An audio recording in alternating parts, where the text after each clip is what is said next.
Olá, meus amigos e minhas amigas do Tecmundo, tá tudo bem por aí? Eu espero que vocês estejam bem.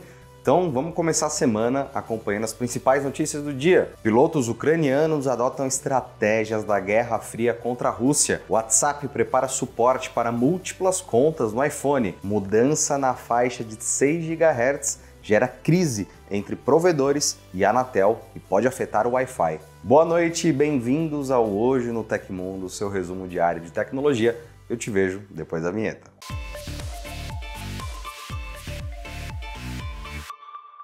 Os pilotos do exército ucraniano supostamente adotam estratégias abandonadas desde a Guerra Fria, revelaram militares dos Estados Unidos ao Business Insider. A estratégia adotada pela força bélica do país pode servir como alternativa para sistemas de defesa aérea modernos. Aposentado, o piloto da Força Aérea dos Estados Unidos, Coronel John Venable, menciona que a estratégia militar da Ucrânia oferece variadas lições que podem ser úteis para conflitos armados. Uma dessas técnicas adotadas é o voo em baixa altitude, válido para contornar mísseis superfície-ar, que tentam atingir aeronaves do país no conflito contra a Rússia. Segundo o veterano, os pilotos da Ucrânia voam bem baixo e depois reaparecem. O ressurgimento abre uma janela de oportunidade para atingir outras aeronaves ou sinalizar presença, e logo depois precisam voltar para baixa altitude. O método, porém, impõe grandes desafios para os pilotos. Ele comenta que essa capacidade de voar bem baixo até realmente precisar se expor para entregar ordenança ou atingir outra aeronave não é uma habilidade qualquer. Leva um tempo para poder fazer isso e no processo você perde várias aeronaves, perde vários pilotos proveniente da colisão com o solo. Membro da Força Aérea dos Estados Unidos por mais de 25 anos, Venable se aposentou em 2007. Ele conta que o país praticou táticas de voo em baixa altitude para a Operação Desert Storm, parte da Guerra do Golfo, em 1990. Segundo a reportagem, várias aeronaves foram perdidas nos primeiros dias de treinamento, então os Estados Unidos decidiram optar por táticas de voo de altitude média. Venable também acredita que as táticas de voo de baixa altitude serão quase mandatórias em engajamentos em um futuro não tão distante. Ele comentou o seguinte: isso é algo que os Estados Unidos poderiam observar e tentar entender melhor. Eventualmente, nossos pilotos furtivos deverão ir mais para baixo, pelo menos em porções de suas surtidas, devido a avanços nas ameaças de mísseis superficiais. Um veterano de guerra dos Estados Unidos que lutou ao lado da Ucrânia por um tempo diz que o conflito contra a Rússia não é tão simples quanto parece. Em seu relato, o soldado afirma que várias tropas foram perdidas, pois acreditavam que o combate seria fácil. Na mesma reportagem, o BI ressalta que o conflito contra a Rússia é algo que países do Ocidente não veem há anos. É uma guerra escalável, brutal e com artilharia pesada com grande perda de tropas. O WhatsApp para iPhone finalmente vai ter suporte para múltiplas contas em um só app. A função foi encontrada em preparação no sábado, dentro da versão beta do mensageiro, mas ainda está indisponível para testadores. O recurso está contido na versão 25.2.10.70 do mensageiro, atualmente em distribuição para participantes do programa Test Flight. Essa é a primeira vez que o recurso aparece no iOS, mas já existe no Android desde 2023. Assim como no app para Android, o suporte para múltiplas contas permite alternar entre perfis a qualquer momento a partir do menu de configurações. Cada conta possui a própria lista de contatos, notificações, conversas, backups e preferências de configurações. Ter múltiplas contas no WhatsApp é uma função especialmente útil para quem precisa lidar com perfis comerciais e pessoais separadamente. Em um número, são mantidas as conversas e os contatos para trabalho, enquanto o outro é usado para bater papo com amigos e familiares. No Android, cada conta do WhatsApp é associada a um chip SIM. Isso seria possível em iPhones que possuem compartimento físico para o chip SIM, mas também são associados a um eSIM, os modelos vendidos no Brasil, por exemplo. Por enquanto, não há previsão para o lançamento do suporte para múltiplas contas do WhatsApp para iPhone. Dada a importância da função, é possível que a plataforma anuncie a novidade quando ela estiver disponível para todos. E chegou a hora das 3 ofertas para você. Smart TV 55 polegadas TCL por R$ 2.279. Monitor Full HD AOC de 21 polegadas e meia por R$ 449. E um notebook Samsung Galaxy Book Go por R$ 1.776. Lembrando que as 3 ofertas você encontra aqui embaixo ou nos QR Codes que passaram em cima. O iPhone SE 4, o próximo smartphone a ser lançado pela Apple, vazou em um vídeo e em supostas renderizações.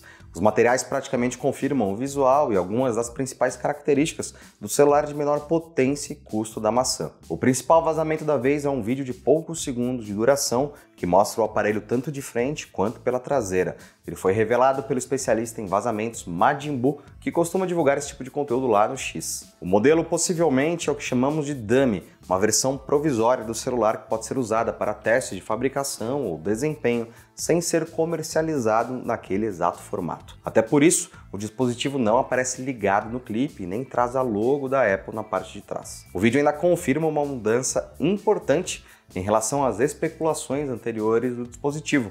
Em vez de trazer a ilha dinâmica, que abriga notificações, deixa mais espaço para o conteúdo, o dispositivo deve contar com um pequeno note que concentra os sensores frontais do telefone. O iPhone SE 4 tem como inspiração de design o iPhone 14, modelo top de linha de 2022 da Apple. O visual, entretanto, não é totalmente aproveitado. O esquema traseira de câmeras conta com apenas um sensor, provavelmente com 48MP, e as dimensões são um pouco menores, sendo uma alternativa para fãs de aparelhos mais compactos. Por dentro, ele deve abrigar um processador moderno, o A18, modelo de chip usado nos iPhones atuais. O motivo é a provável compatibilidade dele com as ferramentas do Apple Intelligence, a plataforma de recursos de inteligência artificial da marca. Em renderizações vazadas, também divulgadas nos últimos dias, é possível notar que o modelo será vendido em duas cores, branca e preta, e tem o chamado botão de ação, um atalho físico recentemente adicionado aos aparelhos que ajuda no controle da câmera. O iPhone SE 4 deve ser revelado até abril deste ano, junto de um novo modelo de iPad. Você acompanha tudo aqui no Tecmundo. Uma alteração na destinação da faixa de 6 GHz está causando atritos entre provedores de internet e a Agência Nacional de Telecomunicações, a Anatel, como relatou o UOL. O imbróglio também envolve os Estados Unidos e a China de forma indireta. Exclusivo das redes Wi-Fi desde 2020, o espectro, esse de 6 GHz, pode ser usado pelos equipamentos compatíveis sem a necessidade de autorização. No entanto, conselheiros da agência reguladora decidiram repartir o uso da faixa no final de 2024, destinando aproximadamente 60% da sua capacidade para telefonia móvel, alegando que os provedores quase não investiram nela. Isso significa que a partir do leilão dos 6 GHz, previsto para 2026, essa radiofrequência só poderá ser usada pelas operadoras de telefonia que vencerem o certame. O modelo de divisão do espectro adotado agora é o defendido por China e União Europeia, que vão mesclar seu uso entre Wi-Fi e celular, já pensando na estreia do 6G na próxima década. Do outro lado estão os Estados Unidos, que utilizam toda a faixa de 6 GHz para o Wi-Fi e vinham pressionando os países do continente para adotar tal estratégia. Algumas empresas americanas também defendem o modelo, entre as quais a Meta, afirmando que seus produtos mais avançados exigem transferências de dados robustas, como as taxas oferecidas por esta frequência. Com a divisão da faixa entre Wi-Fi e celular feita pela Anatel, algumas entidades estão solicitando a anulação da decisão. Uma delas é a Associação Brasileira de Provedores de Internet e Telecomunicações, a Abrint, em conjunto com representantes de prestadoras de pequeno porte. A Abrint defende que o espectro continue destinado ao uso não licenciado, permanecendo exclusivo do Wi-Fi. Para ela, a mudança representa um retrocesso na inclusão digital, já que a rede sem fio responde por quase 90% do tráfego de internet no Brasil e é o meio mais usado nas escolas e pela população de baixa renda. Um pedido de anulação da medida foi protocolado pela entidade junto à Anatel. Esta e outras solicitações serão analisadas pela Procuradoria do órgão, que deve repassá-las ao Conselho posteriormente. Propagandas no YouTube se tornaram um chato problema nos últimos anos, mas parece que a situação foi longe demais. No Reddit, diversos usuários têm publicado imagens de anúncios com mais de 1 hora de duração e sem a possibilidade de pular as propagandas, mas os adblockers podem ser os culpados. Esse comportamento de anúncios impuláveis começou há cerca de 3 semanas com uma imagem de um vídeo com uma propaganda de 57 minutos.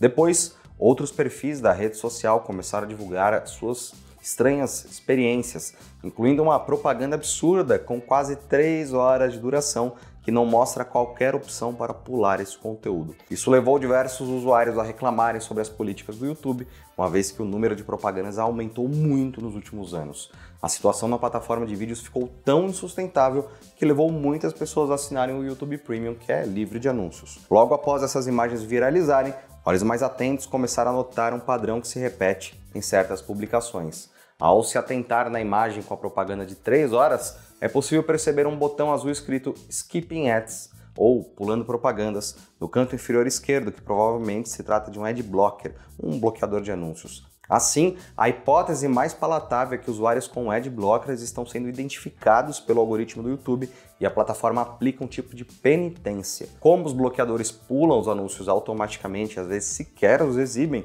pode ser que essas propagandas gigantescas sejam uma penalidade combinada com algum bug. Em resposta ao site Android Authority sobre o caso, o YouTube aponta que os anúncios sem opção de pular são de apenas 15 segundos e que tem trabalhado para inibir o uso dos ad blockers. A plataforma tenta identificar quem usa essas ferramentas e dificulta sua utilização, mas caso não haja sucesso, a rede social pode desabilitar a reprodução de conteúdo.